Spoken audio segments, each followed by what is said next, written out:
All right, good morning. Good morning out there. Monday morning, September, what is today? September 8th? Yep, September 8th.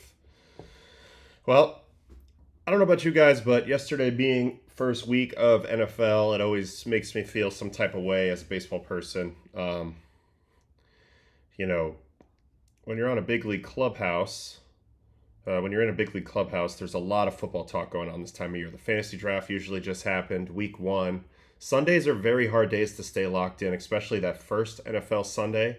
So when I was watching the games yesterday a little bit, I was thinking about that and the dynamic of that and how a lot of people are kind of 20% checked out on that first day, which used to really rub me the wrong way because these games are all important. Yesterday was a lot of big rubber matches.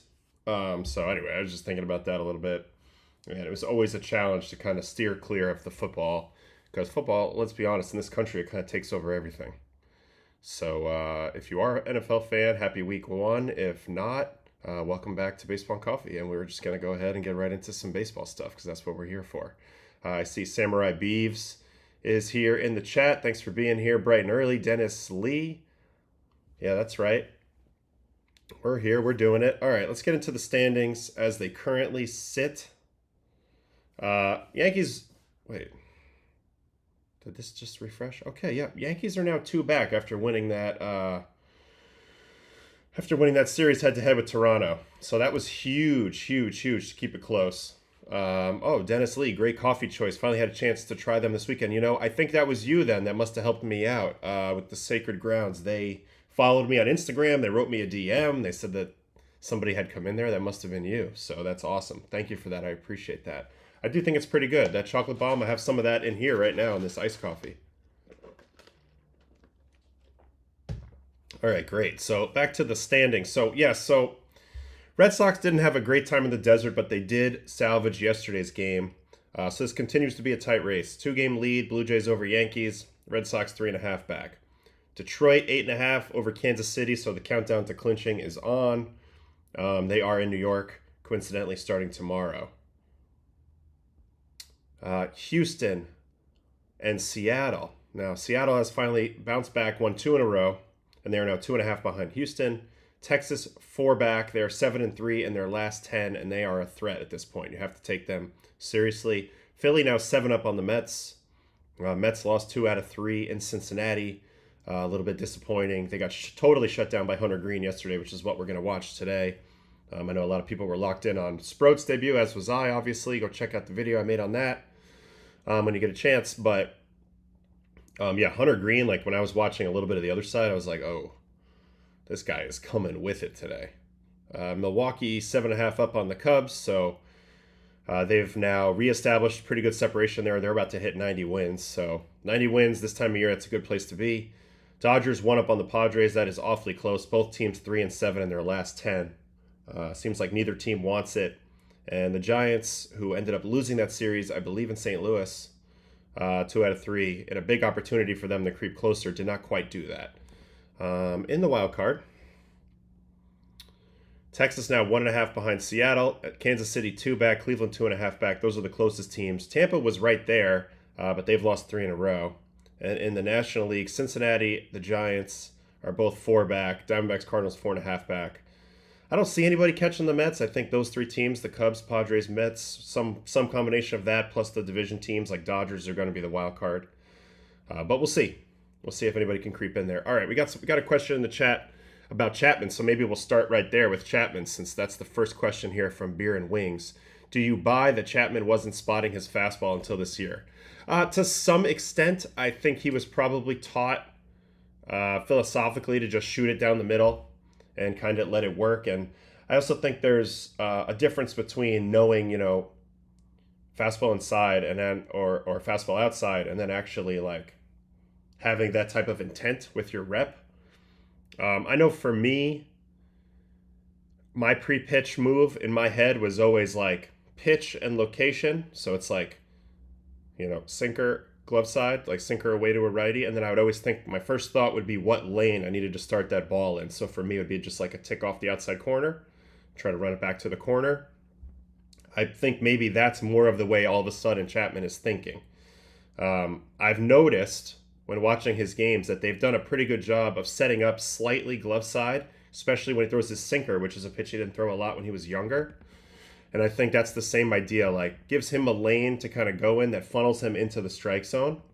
So in a way, I believe it, but there's no way this is the first time at 37 years old he ever considered throwing in, out, up, down. I think it's more so he would just kind of throw towards the catcher before, assume the catcher had him. But I think now it's a little bit more of he's picking the lane and he's committed to understanding a little bit more about where his ball needs to start and his miss patterns and things like that. But there's no denying this is like one of the greatest seasons we've ever witnessed out of the bullpen, and it kind of came out of nowhere. He's now 100th percentile. He's the best pitcher in the game on a at-bat to at-bat basis. I don't think that's surprising considering he hasn't given up a hit in like 50 batters. And I really want to make a video once this streak is over of like the 50 batters or 60 or however long it goes where Chapman doesn't give up a hit, because that's an incredible thing to do. There's a lot of crappy hits out there, as we've seen on this program many times, so it's pretty impressive that he's been able to do that. I also think this has been key. You know, in the past, he used to only use his sinker, which is this pitch in the orange, as a finishing move. Like, when I played with him on the Yankees, he was four-seam heavy early in counts, and then with 2 strikes, he would try to throw like a high, up, running away sinker, and guys would usually flail at it. But now, if you watch him, he throws his sinker all the time, so it's not just for strikeouts. Like, he's using it a little bit both ways. It still does have the most strikeouts, 36 punchies on the year compared to only 13 with the 4-seam, but he's throwing it early in counts as well and letting it kind of eat. But right now he's working with 3+ pitches. Really 4 if you count both of his fastballs separately. But the split is ridiculous. It's got an .069 batting average on it this year. The xWOB is a .163. I mean, it's just absurd. 45% whiff. Look at the whiff rates on all of his pitches this year. 52% on the slider, 45% on the split, 38.4 on the sinker, and 30.4 on the 4-seam. He's really, really ridiculous this year. And I do think they took that quote a bit too clearly. Jordan W., I agree with that. And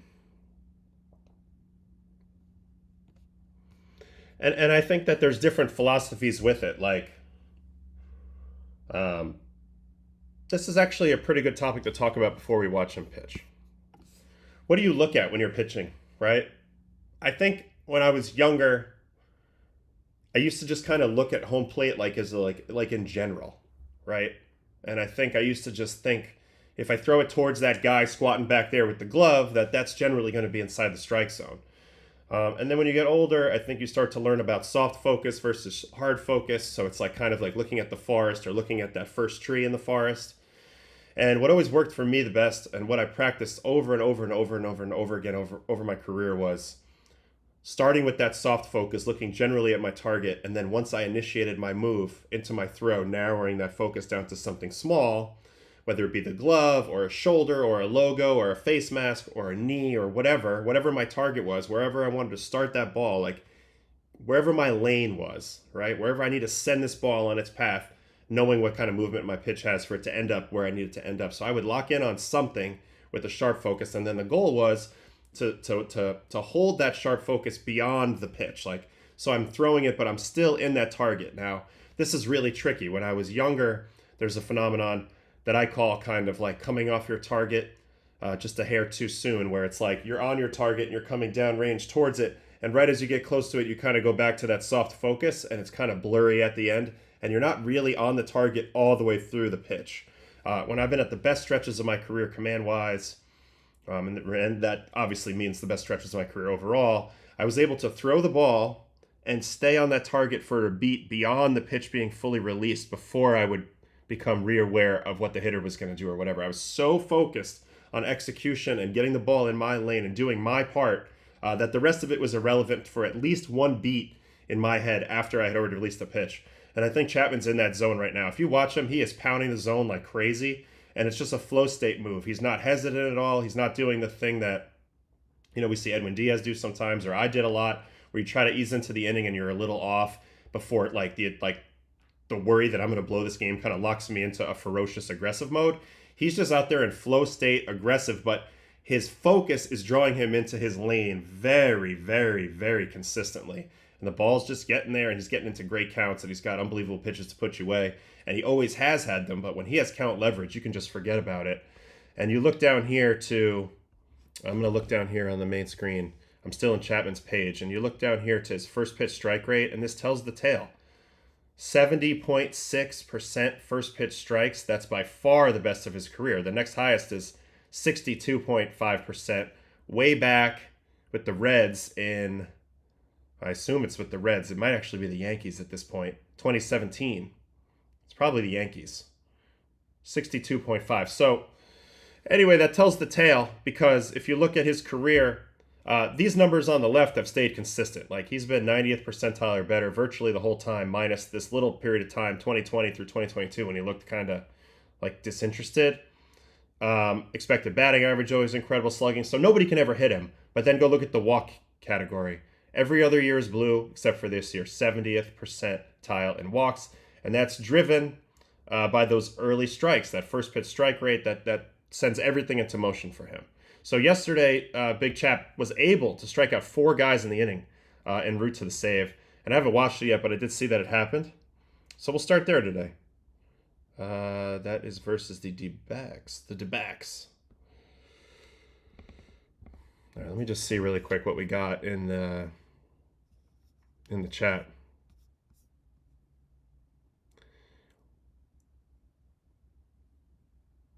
Yeah, and so this is okay, this is an important point, Jaden. This is something that if you're teaching kids, and I always would teach kids and other guys about this too, right before we watch in. Now, I don't think it's really a good strategy. This is another interesting dynamic. So say this is my target, this ball in front of me. It's not a good idea to just stare a hole through this ball the entire way I pitch. It's really hard to hold that level of focus.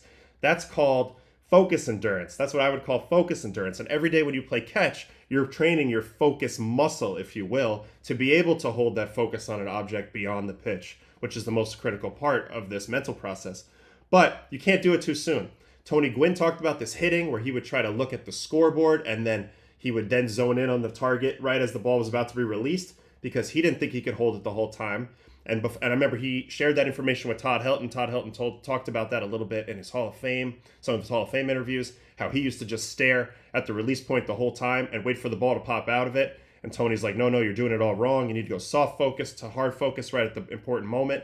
That way you can hold it a little bit longer. Mariano Rivera told me personally that he never liked to stare a hole. He would pick up his target, and then if you watch him when he lifts, there's a little bit of a down look before he re-engages with the target and then carries that through beyond the pitch. So that's kind of where a lot of this was developed, is that soft focus to hard focus strategy. And Chapman, I think, is clearly in that place. And maybe he just wasn't before, which is even that much more impressive that he's going to go to the Hall of Fame without that before. And maybe he's had it at different times, but now he's kind of mastered this the best he's ever done in his career. Yeah, Scott Ward, focus is exhausting. It's true. It is. You need to train that focus muscle, and it kind of sucks, and most people don't want to do it. But that's such a big separator in the game, and I feel like a lot of people don't really talk about it. All right, let's watch the 4 punchies.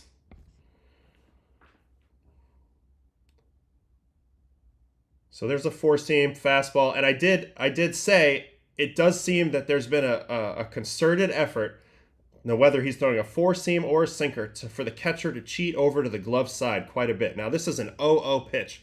In the past, somebody would have been right down the middle. Catcher would have been right down the middle, and I think because of his typical miss pattern early in outings is this direction, up away, arm side, that gives him too little plate to work with. But if you set up on the inside corner, right, now everything that's working back towards the plate has this whole length of plate to work with. So even if he misses over here, he's got a good shot to throw a strike.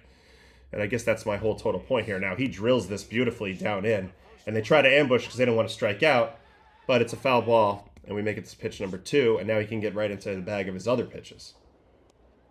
Splitter up away. Now he's going to come back with a sinker, which is a different pitch type than that 4-seam. But now that he has a 1-1 count, they're able to set up middle and let this pitch work. You know, actually works off the outside corner. But again, he hasn't seen this shape yet. Guy has to go swing. 1-1. Now they're going to go for that up and away sinker swing through like I talked about a lot. It fades off the corner. He does get the swing at a ball. And, you know, Chapman's also famous for upticking about 2 to 3 miles an hour when he has 2 strikes. So he was like 94, 95 to begin this outing. There's 98. Now he's going to come back with the slider. So he gets all 4 pitches in this at-bat, and you just can't cover all of that. Perfect execution there. Started a bunch of balls on the outer rail that the hitter swung at. He starts this one on the outer rail, and it dives below the zone, and it has excellent movement at its speed as well. So that's the first punchy. That's disgusting. And here's the second one. Ildemaro Vargas. So now he's starting to feel a little lubed up. 99. Once again, they set up middle in that first pitch. He actually drills the spot. To his point about being much more accurate this year. I don't know what Ildemaro Vargas just did with that swing. That was insane. Can we get a look at that? What just happened here? Well, I guess swing hard in case you hit it, but geez. Slider down, pulled foul, so he's clearly trying to get the head out on the fastball. Chapman knows he's got him ahead. He's going to try to use that to his advantage and go that sinker up and away. Yep, that's the traditional Chapman strikeout pitch. It used to be the most predictable pitch in the world. He would literally not throw a sinker to a righty, and then he'd get 2 strikes, and he would go like 102 up and away and try to get you to chase.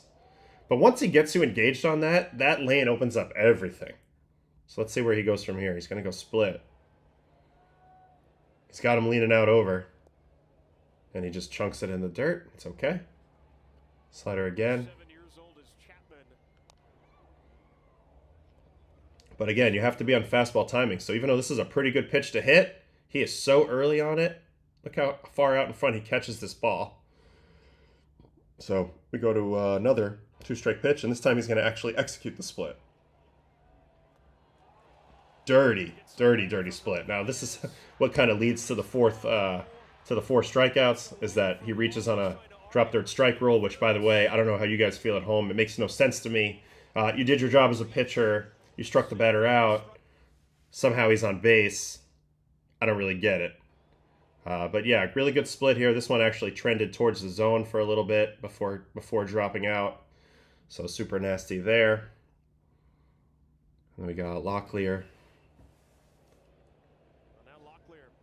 He's also gotten better with the running game. Abbreviated leg kick is now part of his game. He's really cleaned up like a ton of things late in the career that most people are just kind of like, I am who I am. So credit to him for doing that. I don't think a lot of people saw that in him. But he's done it, and that's the bottom line. So 2-1, he's going to go off speed. Gets the chase. Guys are so jumpy at his fastball that they swing at other pitches. Sinker up and away. There's that up and away attempt again. That sets up a lane for the slider. Yep, see you later. You're out front trying to go after that fastball. Now he punches you with that slider. This is nasty. Starts up and away. Comes down and in. Perfect execution. And then the last batter of the game, Jordan Lawler. Slider ball. Sinker, almost game over there. So again, throttles both types of heaters now. He definitely used to not do that early in the count. He's understanding more where his lanes are for the slider and for the split. Mixing up fastball types, like here's a 4-seam. He threw him a sinker earlier, so he thinks this ball is going to be down, and it backspins enough to, I mean, Chapman also has great everything on his pitches. I mean, 18.7 inches of induced vertical breaks, outstanding, especially when you have 7.3 feet of extension. So this ball is just like, feels like it's going down, and it just goes, nope. That's a strike. All right, slider attempt for the game. Really good one. Pretty good take, honestly, by Lawler. Especially after that last fastball being a strike. And 3-2, he's going to go for the sinker. Ends up getting that up and away chase. And that's 4 punches in an inning and a soul stolen and a big smile. He was recently rewarded with the extension. And, man, he's not slowing down. So thanks for that question. And we got to take a peek at him anyway. We're going to look at him anyway. So Pretty good. He said PitchCom flipped switch mentally for him. Okay, so I can see the PitchCom thing a little bit. Just because it's like a verbal cue. Like before, it would be like fastball this side or fastball this side, or curveball down. Like that would be those were like visual cues. But now it's a voice cue. It goes fastball inside. So now for whatever, maybe that just clicks better with his brain. Guys, some guys like the visual aspect of it. Some guys, I guess, like the voice aspect of it. So maybe that's part of it for Chapman, and that's something that every team should know. What clicks in better for each pitcher? Maybe there's guys that like to hear fastball, but then have the catcher still give them like the in or out or up or down. I don't know. Maybe there's a combination needed for some guys, but it's important to know that.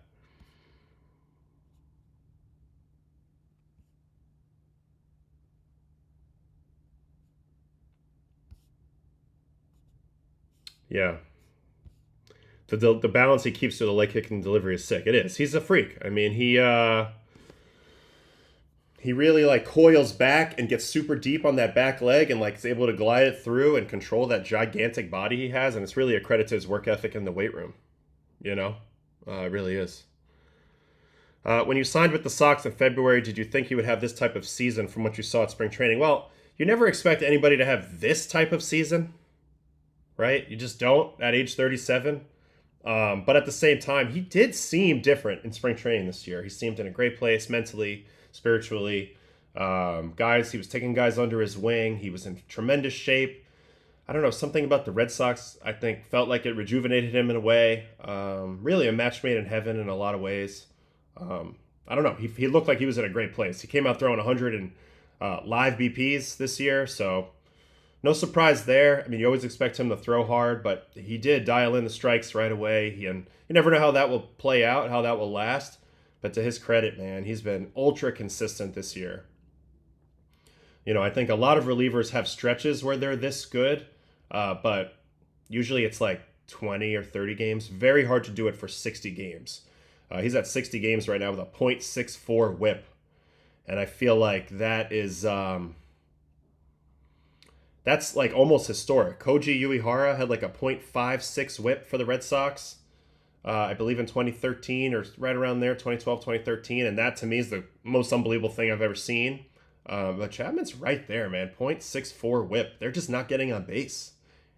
He's making them beat you, and they're not beating him. So that's some incredible pitching at age 37. And again, I do want to maybe, once this streak ends, make a little bit of a video just documenting it, because this is probably one of the more impressive things you're ever going to see.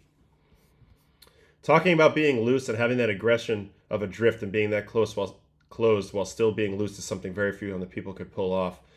Yeah, I mean, again, like the body you got, the rig you got, kind of determines a little bit of your ceiling on things. And he's built in a lab to pitch, right? I mean, when you look at Aroldis, let me find a fast fastball here. Is there a really fast one? Here's a 98-mile-an-hour sinker. And he's not even throwing hard here.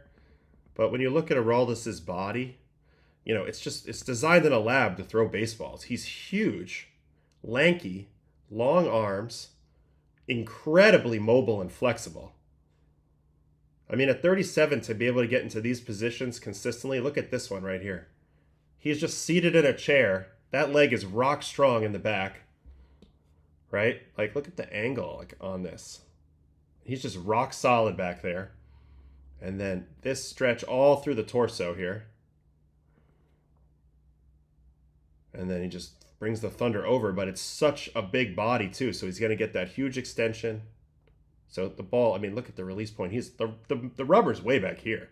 I can't even put a thing on it because it's so far back. But the rubber's like way back here, and he's releasing the ball, way over here. So just an incredible athlete, and incredible that he was able to dial it in and throw strikes. All right, so what did I come here to watch today? I definitely came here to watch this guy, because he really caught my eye. Obviously, I was locked in a little bit on this game to watch Brandon Sproat, to prepare to do a watching video on his debut. But then it was impossible to ignore Hunter Greene. I mean, he came out of the gate throwing absolute flames in this game versus the Mets yesterday. And on the season, he's averaging 99.5 on the fastball. Oof. That's insane. So, He comes out throwing cheese. It's a 3-pitch mix. It's a really good slider, and it's a very, very fast fastball. One thing that I want to talk about when I watch him a little bit is just his tempo. He was working very fast, giving the Mets almost no time to process what he was doing to them, and it was really crazy. Let's watch the first 5 batters, all the pitches, because he comes out hot. 100 mile an hour, strike one. There's a lot of tempo in his delivery too, like how quickly he just gets it going from start to finish. Like, as you can see, the camera is having a tough time picking it up at the start of it because they're seeing him move, and by the time they click over, he's already in his leg kick. But there's a really good slider at 92. And then here comes the split, which has been a fantastic equalizer for him. When you're working this fast and throwing this many fastballs, you force the competition to come to your level, to come to your fastball. That's where they have to set their aggression level at, their timing level at, and then he's dropping a split on you that looks like that fastball, but it's 10 miles an hour slower. Incredible. First pitch slider, he's dropping those in with ease now. And then he just bullies Juan Soto here. 100.4 middle with exceptional carry. Almost a 20-inch carry. And this is middle, make no mistake about it. Juan Soto eats these pitches for breakfast. But not that one, and then he just doubles down on it. Throws 101.3, a little bit higher, and just completely destroys him. This really caught my eye. Juan Soto doesn't get beat back-to-back four-seamers like this. And he's just working fast and shoving that fastball down your throat. And then here's the at-bat with Pete, too. So again, he was getting the ball, he was throwing it, he was getting ahead. He got ahead on all 3 of these dudes right away. And this is when pitching is actually easy. It's hard to get to this point, but this is when pitching is easy, when all of a sudden you're in flow state and you're working fast and they are not on your tempo. Slider again, so now he's gone slider, fastball up in, slider, and then he throws a dart to the knees. 100 miles an hour dart here. And you can see Pete's reaction to this. Pete's reaction is just, well, okay. So that was the first inning. Then he comes out and he blows through Nimmo on another 3 pitches. Backdoor slider, perfection. So he shows you not the velo first pitch, then the second pitch, you're going to be late. Now you're telling yourself you got to speed up, but he locates even better here. Up in the zone. I mean, nothing you can do about that. Brandon's not going to swing at that first pitch backdoor slider. He's not going to break down that backdoor slider. He's not going to hit that. And then he's going to give him one fastball that he's not on time for, and then a better located fastball that there's no way he can be on time for. So that was a completely unfair at bat. And then he punches Marte out as well. And Marte's a fastball hitter, so. Slider, first pitch. Slows him down just a touch. Now he's going to slow him down that much more with another slider. So now Starling's like, damn, I was on the heater, but he went slider, slider. He's going to reinforce that with the triple slider here. Gets the foul ball. And now he's like, okay, it's reinforced. Here comes 101. Impressive that he even hit that, but he says, I can get it up a little higher. And that's what he does, and it's just doors. Actually, he just paints it away. So this is actually a function of he's still on slider after the first 3 sliders. So here's the 4th pitch. I read this wrong. I'll refix my, I'll see what happened here. He sees the ball come out middle in, and he thinks, oh, it's another slider, and I got to fire. This pitch is going to be in the zone. But instead, it's in, and it chews him up. But he's lucky he makes contact. So then he still stays in that same mind frame. Now Hunter Greene goes to the down and away fastball, which he's still on the slider, Marte. So he's saying, oh, this ball comes out in the outer lane. It's going to slide off the corner. But he's dead wrong. It's a fastball. So again, when you throw 100 miles an hour with 2,400 RPM, and then you have a nasty slider to go with it that comes out of that tunnel looking like a fastball, comes into that tunnel looking like a fastball, comes out leaving like a slider, that is a tough thing to cover for a hitter. You need to hope that you get into a count where you can pick out the right pitch and drive it. Then he goes and he stops his immediate strikeout streak with a ground ball here to McNeil. And he was bullying them early. All right, now let's just get into some strikeouts. Alvarez got the 3-pitch treatment his first time. Slider off the corner. They call it strike, but pretty close pitch. Mullins, splitter. Perfect, right below the zone. And there was a lot of this, a lot of perfect execution. Then he goes Juan Soto for the second time. Let's watch this whole at-bat, because Juan Soto does not usually strike out twice in a row versus a right-handed pitcher. So splitter, first pitch. Wondering if Juan was going to be aggressive. Ball 1 down. Comes back with the 4-seam.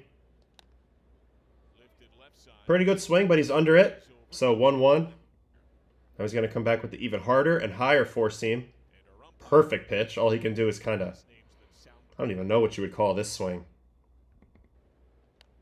Very defensive for 1 strike. And then he goes ahead and dials up a paint. Well, he meant to go paint down and away.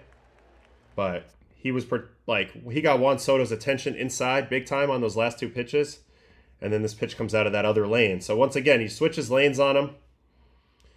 This is something that Hunter Greene's starting to get really good at.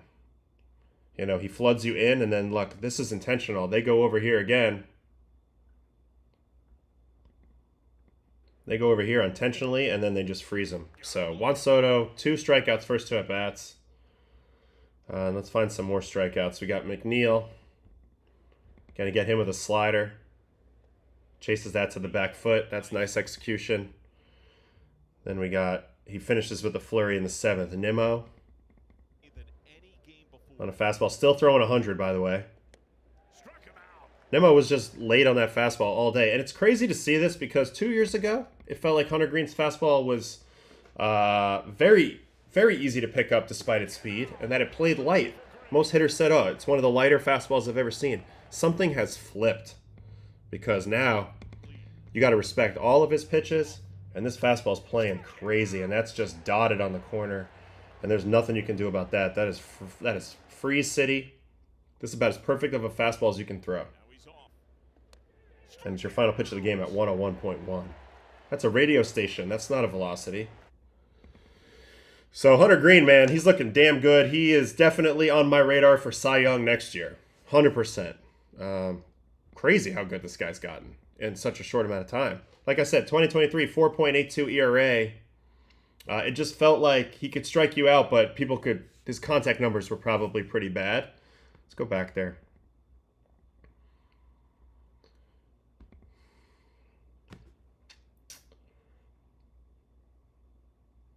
A lot of similarities, but the walk rate is the big difference today for this year.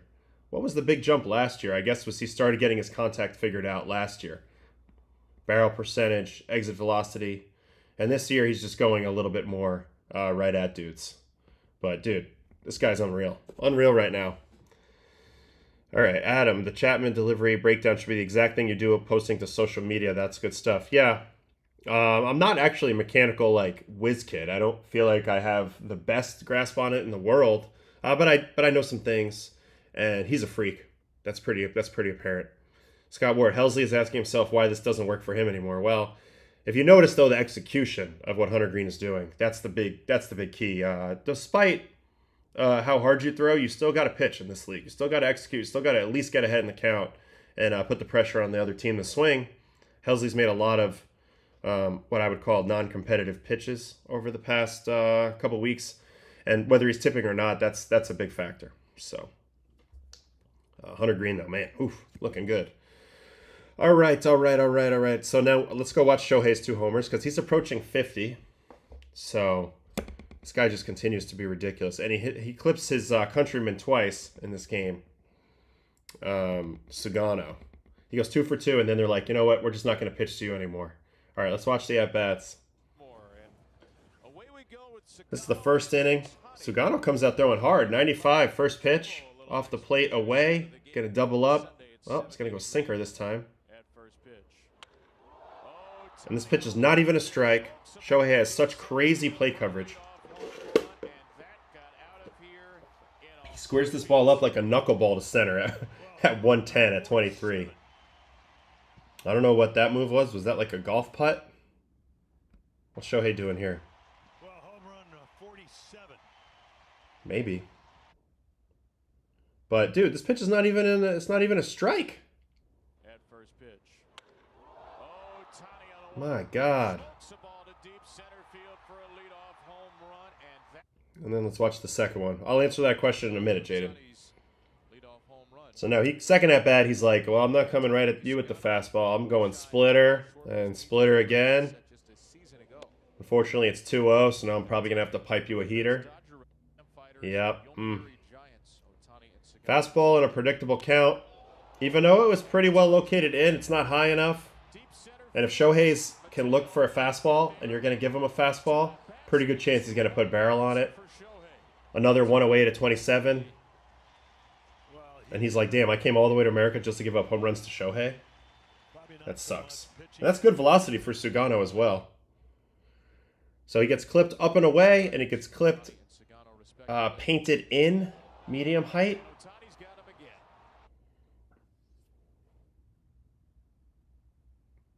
Oh, baby. It's such a simple swing. And I talked a little bit the other day when I saw the matchups between, it was Shohei and, who was it? Shohei and Skeens. When I was talking a little bit about that, I commented that I think the way to get Shohei out, like the initial plan is to get him so overcommitted on the fastball timing that then the soft speed plays and his chase goes up, which is something I've noticed in the past.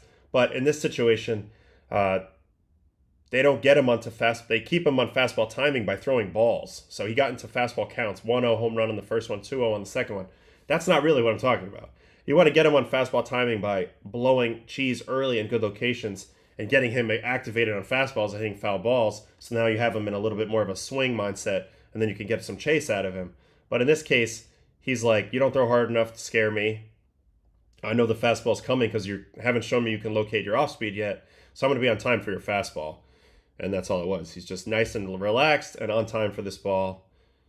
And he knows if he puts the barrel on it, it's going to go. So 2 homers. And then, like I said, they just said, you know what, we're going to pass on the rest of this game.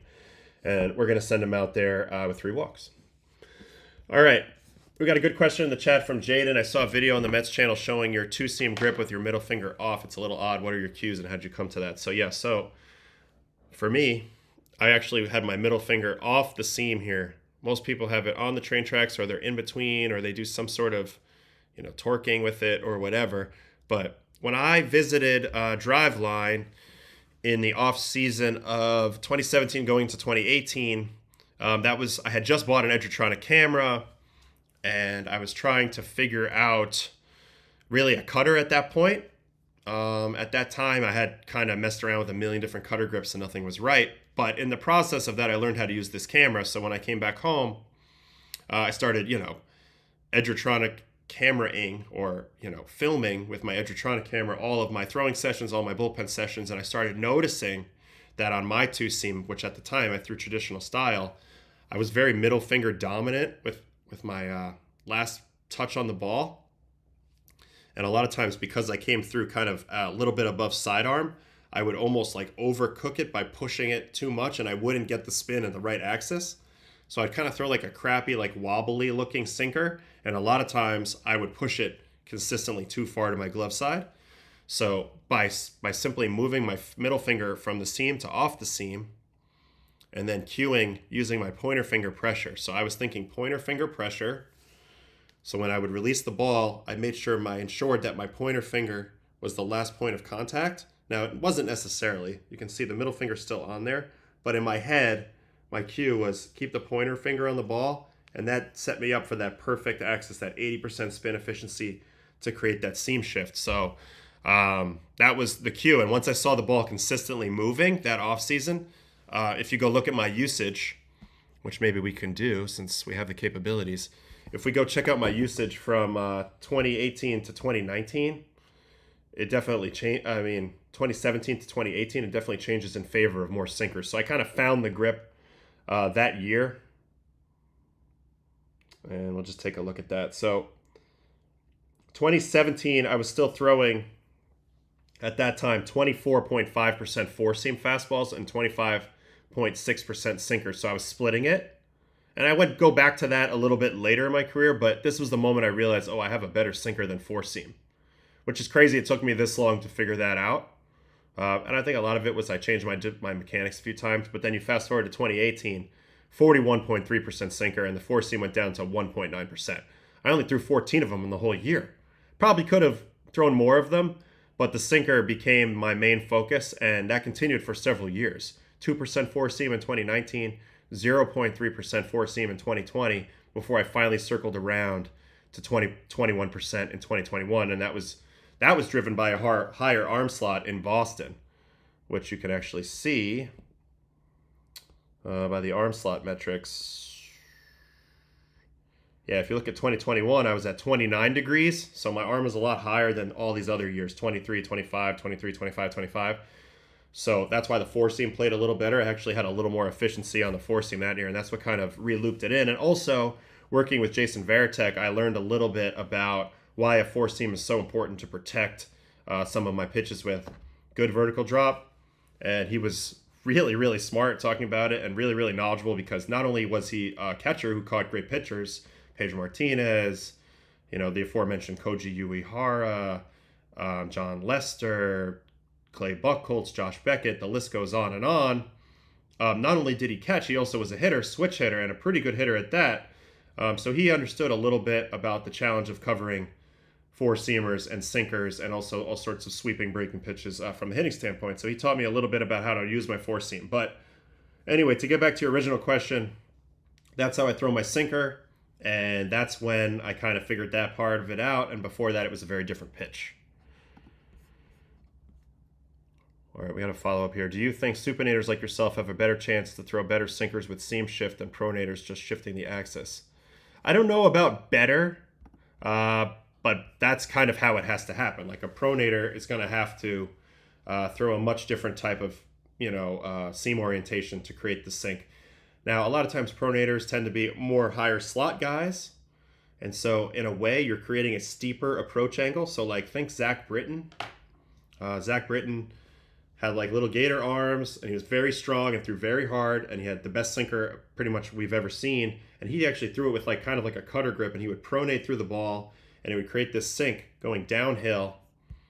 And when I would go look at the approach angle leaders, he had the steepest approach angle in baseball. And I think that's a combination of the drop he was getting with also coming from the higher slot. Now, a lot of times I talk about low slot four seamers going uphill, but high slot sinkers going downhill create that steep angle, making it very hard for you to get under that ball, right? And that's why you get so many ground balls. Think Framber Valdez, think Zach Britton, obviously, Clay Holmes, but he does it with a seam shift. But again, it's a higher slot with the sink, so I think it just kind of depends. I think it's actually a little easier to get crazy amounts of run with the seam shift effect, but drop, that can be debated. I've seen guys who get incredible drop being pronators and guys who get great drop being supinators and doing the seam shift thing. I think it's just different, but it's nice now, at least being a supinator, that you have an option to throw every pitch type. Minus maybe curveball, because you might have to hike your arm slot a little bit, but you can still get there. Are there very many pronators with sinkers in the big leagues, or is it mostly relying on seam effects? There are pronators with sinkers in the big leagues for sure. I'm trying to think off the top of my head. There are, but you see a lot of guys now that are true four-seam guys, and they become four-seam guys because they have an element of pronation in their game. What kills a lot of supinators with getting efficient backspin on the ball is like your hand stuck in this position, right? I got to go back to this shot. Your hand stuck like in this position. You never really get square behind the ball. Like even just right now, being here is uncomfortable to me. I need to be here. So a lot of guys like a Nick Pivetta, for example, who has incredible rise, incredible backspin on his fastball, he gets to right here behind the ball. So there's an element of pronation in his game. But even guys like this now are throwing sinkers. Because now what we've learned, and this is something that I've harped on a lot, is don't try to make both of your fastballs elite. Make one of them elite and make the other one play off of that. Whichever one you have that can be elite based on the way your arm unwinds and based on your talent level and all that sort of thing. So for me, it was sinker. I wouldn't say elite, but it was definitely above average. It was a really good sinker. That is the pitch I had to bottle and maintain. And the four seam, I stopped caring as much about the vert. It was more about the VAA effect and when to throw it in the right moments. So from a pronator standpoint, it's usually the other way around. It's you have this really lifty four seam, and then you figure out how to bring the sinker in with a little more of a wrinkle into your game. So that's how kind of I would break that dynamic down. All right, now I don't have a ton more time, but hey, we should watch a true phenom. We should watch a true phenom. Now, there's been a lot of young pitchers come up this year, but this pitcher's not like the others. This pitcher's not like the others. This pitcher throws fuego. We're talking stupid cheese with stupid extension, and honestly, pitch shapes at velocities that we have never seen before. So he went up against Bubba Chandler, and to me, there's no comparison between these two guys, except that they're both throw it down the middle, and I have nasty stuff guys. So to me, this guy is crazy, like exciting. Like he's got super ace potential. He just has to figure out how to stay healthy. I would love to be around him on a day-to-day and help him with that because I think I have some good information. But again, it's all individual based, and can he do it? Otherwise, he's destined to end up in the bullpen throwing gas out there, trying to stay healthy in that, which might not be any easier. But he's a very high risk, high reward type of pitcher just because of the velocity, whereas Bubba Chandler also has the velocity, but it's not this level. And the fastball, frankly, is not playing like Misiorowski's. And I kind of saw that in his first outing.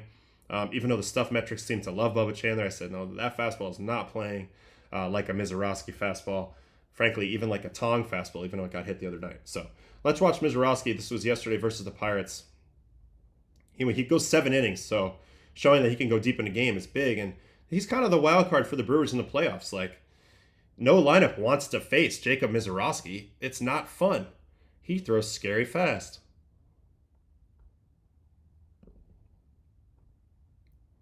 So walk. This is kind of like part of the experience. Walk, then a 1-pitch ground out. 87-mile-an-hour curveball. Pretty nice play. Man, how big of a pickup has Andrew Vaughn been for the Brewers? And then he's going to get a double play. 99-mile-an-hour fastball here. And this is what I mean about Misiorowski. Like, everything is upper 90s into the hundreds with 7.7 extension. Like, it's #1 extension in the game, so it's playing even faster. So that alone is why he's just not like the others. He really isn't. His certain characteristics of how he throws the baseball are just outliers. All right, then he gives up a double. This is a 95-mile-an-hour slider. Great approach by McCutcheon, though. You can't try to pull that. So that's how guys are going to have to approach him. Then we got a 101-mile-an-hour called strike 3. I mean, the ball just gets there before you can even process it. It's so fast. All right, let's skip ahead to some strikeouts. McCutcheon, 98.4 up top. It's just so fast. O'Neal Cruz again. This is a horrible matchup for O'Neal Cruz. This is almost a 90-mile-an-hour curveball, by the way. So yeah, it looks like, how do you even swing at that? But it's 90 miles an hour. You have so little time to make a swing decision on this type of pitch. Disgusting. And then Joey Bart, 4-seam, 101. Just cheese on the corner. G1 Bay, gonna get another curveball. He's getting a lot of chase on pitches like that. You got to get ready so early. And here's the changeup, which this could take him to another level if he starts executing this. Look at that. Perfect execution, 92-mile-an-hour changeup. Stuff-wise, like, he's the most exciting guy of this year. Him and probably Chase Burns, stuff-wise. McLean as well. But McLean's much more pitchability than these guys, like, in the here and now. But this guy's stuff, I mean, he's such a wild card. What are you going to do? O'Neal Cruz for the 3rd time. Oh, with the shadows creeping in? Have fun. Oh, and it's just a bottom rail freezer. And then he'll finish it off with a 10-pitch strikeout of Joey Bart. Up top, see you later. Fired up in a 10-1 game.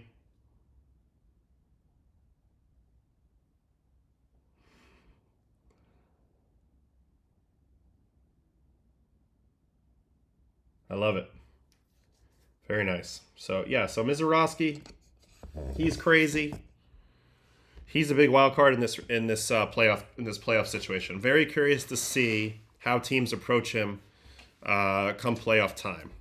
What do they hunt? What's the team approach? What kind of lineup do they throw out there? Because he's the one guy on the Brewers, stuff-wise, could completely shut you down if he has it going. And that's, he's a rookie and everything, but it's crazy. Yeah, MLB's going to have to zoom out the side angles to get his extension to fit into the shot. It's so true. I mean, 7'7" is crazy. That's like the last time I've seen a number like that, 7'7", 7'8", was Carter Capps or whatever, who used to jump to the plate and throw. Or Jordan Walden, like where they're literally getting a foot off the mound before throwing. It's insane. All right, what else we got? So we watched Hunter Greene, who looked amazing. We watched Misiorowski, who, say what you want. The walks are too high because a lot of times guys are just going to sit there. But every other metric, pretty exciting. Pretty exciting.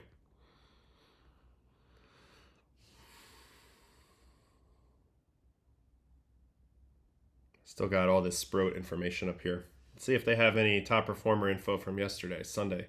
Shohei with the homers. Otto Lopez hit 2 homers.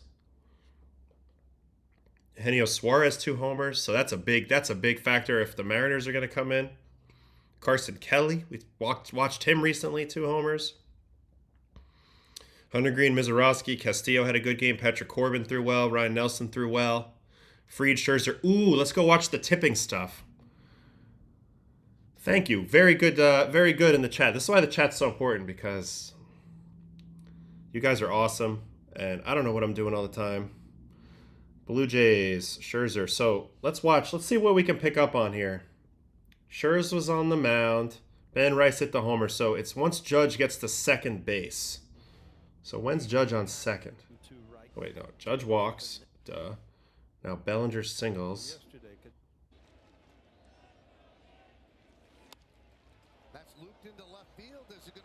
All right, so he gets there now. So now we have the Ben Rice at bat, and Judge is out there. Let's go center field Cam. All right, so here's a fastball. Let's just watch Judge, right? Judge here on second. Let's just watch him and see what we can see, and then also we'll look at Scherzer a little deeper. So fastball, hands are on the knees, right down the middle. Second pitch, fastball again. Hands stay down. 0-2, nice pitch by Max there. Change up. Gives a look back.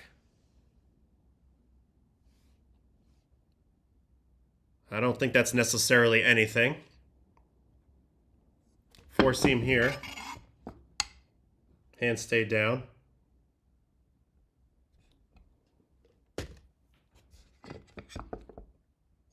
Four seam here. Hands stay down. Change up here. Oh, arms come up. Spits on the change up. So is Max tipping that change up?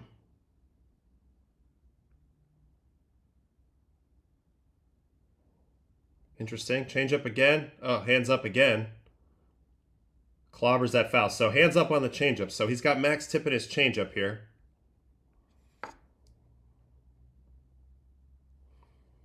Next pitch, fastball. Hands are going to stay down.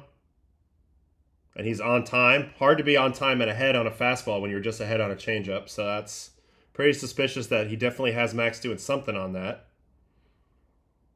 Ninth pitch, curveball. Hands stay down. Oof. Rice was on his own there. So it looks like he's just tipping the changeup. So now they stay away from the changeup and they go four seam, and eventually here Ben clips him for a 3-run homer. But I want to go back to these changeups. I'm trying to see what I can see. He's already got it. So whatever it is that happens before that.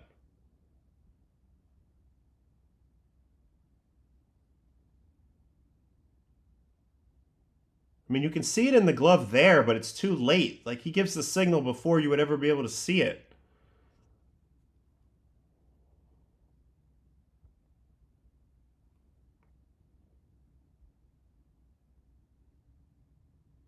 So change up here, he does a look back, so maybe this was part of it too.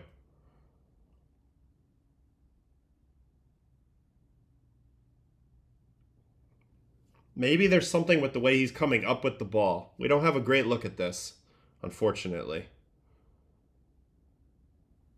Fastball. Four seam. Let's look at his head position too, maybe.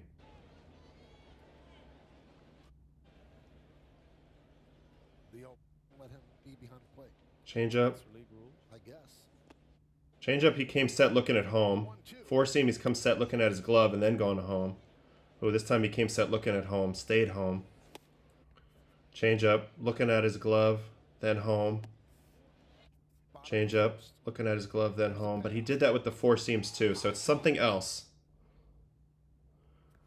Ah! This tipping stuff, man, it's everywhere.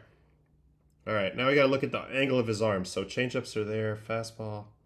Ooh. No. Fastball seems higher here. The 1-2. Four seam there. Bottom of the first. Here's bottom of the first. I don't see any difference between the changeup and the. This is changeup and fastball. Fastball, changeup. Looks like higher here. Here's a fastball, changeup, fastball, changeup, fastball. Bottom of the first. I think the glove might be a little higher on the fastball. 3-2. Grounded foul. I mean, there could be that they're trying to get in the pitcher's head. There could be that, but I'm trying to figure it out because he gave the pitches pretty early, and I saw the the Blue Jays believe that he was getting the pitches here, so it is fascinating. But regardless of whatever, I mean, this is a pretty damn good swing by Ben Rice. I mean, it leaks over the middle a little bit, but Max has that VAA thing going on. That's a 16 out of Max, which is pretty good. Going uphill, 95. Ben Rice was all over him that whole at bat, and that's the pretty much the difference in the game is that one swing. Other than that, Bellinger got a big hit here on this double to give them the 4-3 lead, and that's what ends up holding up. Right field, Springer back, turning, looking, it's off the base of the wall. Played out there by Straw. Scoring easily is Joe. But other than that, he kind of pitched pretty well. The bullpen did a good job. Fried actually gave back the lead pretty early in this game. Vlad has been unreal. Vlad has been so freaking good against the Yankees.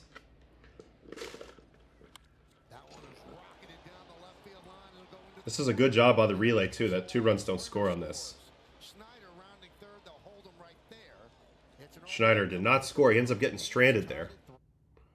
Because then it's a ground out, line out, ground out. And then later in the game, he ends up going 7 innings. Really nice 7th inning here from Max. So this is huge. You know, your bullpen's been a little bit inconsistent, obviously. You give up 3 runs in this game, but you're still able to go 7 innings for the squad. So Fried and Rodon, those two, kind of a lot of Yankee hopes pinned on those guys for sure. You know, obviously Schlittler, but definitely Rodon and Fried are going to be asked to shoulder a lot of this load coming down the stretch here. Still throwing 96 here in the 7th. Max, another guy, throttling between 4-seamers and sinkers. That's a good pitch right there. Gets the rollover of Springer. Ooh, Devin Williams got him, so let's see it. 7-pitch at bat, Devin versus Vlad. 95 heater away. I wonder if you just go up there sitting on changeup now versus Dev. Let's see what we can read. Because that was obviously a take. There's the changeup down. Ball. Changeup again. Just pulled it off. Actually, a pretty good attempt at the throw, given that he had no shot. 4-seam away. So he takes 2 fastballs away that I think he normally would have swung at. Telling me I think he's looking for a changeup. Spits on that one. And then this one's going to get him. It's just such a good pitch. 21 inches of break. Are you kidding me? This starts in the perfect lane where I think he's a little indecisive. It's like a little down. He ends up chopping right over it. That's just a great pitch. Great movement. Nice job. Happy for Williams he was able to come through here in this spot. This is the big at-bat versus Ty France, where a hit kind of will cost the team the lead. Change-up down. Perfect change-up again. We'll get you a big out. Perfect change-up again. And Ryan McMahon, he's smooth as silk over there, third. Nice play. So great job by Williams. And you know, when I looked at it a little deeper, he just hung like 9 or 10 changeups, kind of in the pulled side middle area of the strike zone. That's kind of what's happened this year. Other than that, he still got a huge whiff rate. I'd be shocked if the Yankees don't trust him from here on out still. I mean, pitching the 8th inning in a 1-run game in a huge game. So credit to him. He just keeps going out there, man. Just keeps answering the bell. All right. Yankees win. Bednar's been pretty damn good in the closer role since he's gotten there. Yankees win. This kind of settled them down a little bit. Now they got a couple. They had that Devin Williams insurance. They've cashed that in. Bednar's doing a good job. Let Devin Williams work 7th, 8th inning role. Get Cruz back in the mix. He's been kind of the secret weapon. Weaver, they got some arms. Can they run down the Blue Jays, I guess is the question. All right, probables for tonight, Monday. Thanks to the 30 people hanging with me today. Really appreciate it right now. I am working on having guests on, hopefully later this week.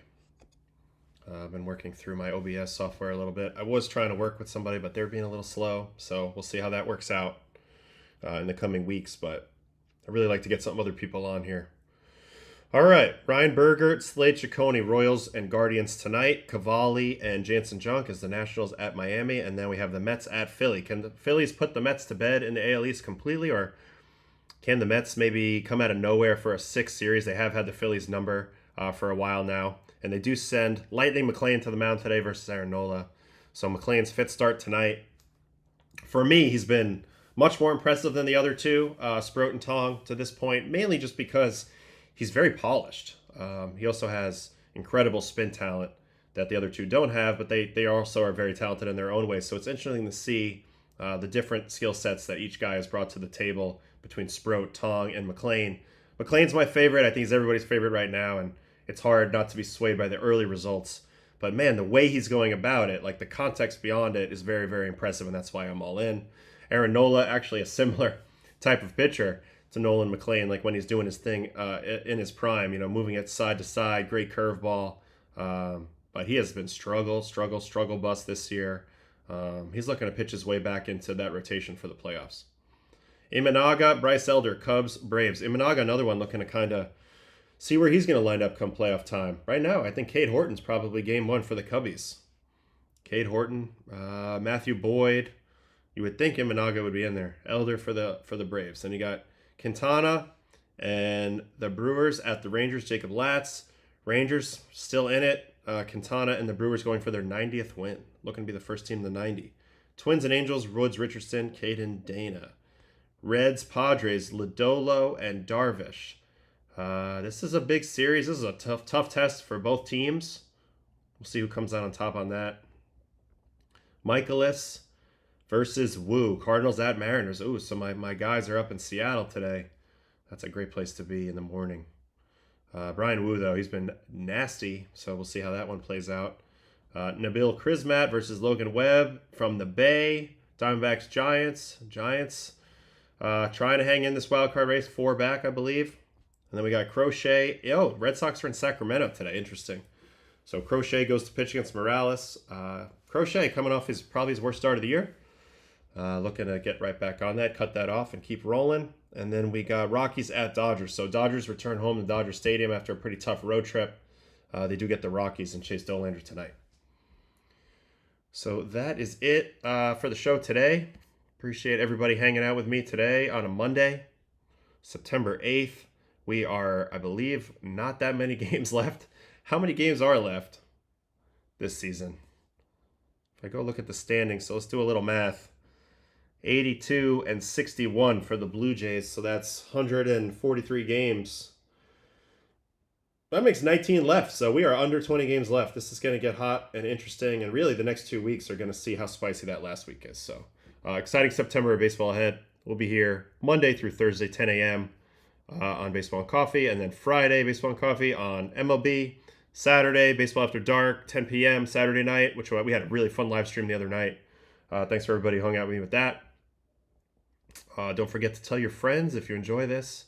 And hopefully in the future, we will be doing a lot more fun stuff and we'll keep it going.